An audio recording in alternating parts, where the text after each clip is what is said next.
पताक, त्रिपताक, अर्धपताक, कर्तरिमुख, मयूर, अर्धचंद्र, अराळ,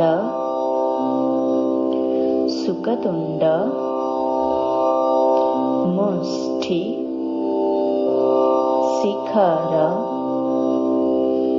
कपीथ, कटकामुख,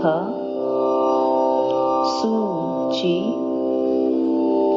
चंद्रकला, पद्मकोश,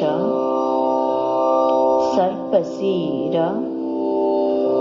मृगशीर्ष, सिंहमुख, कांगूल, अळपद्म, चतुर, भ्रमर, हंसस्य,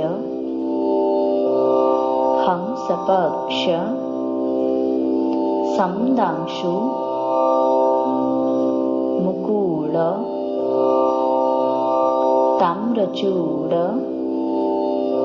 त्रिशूल।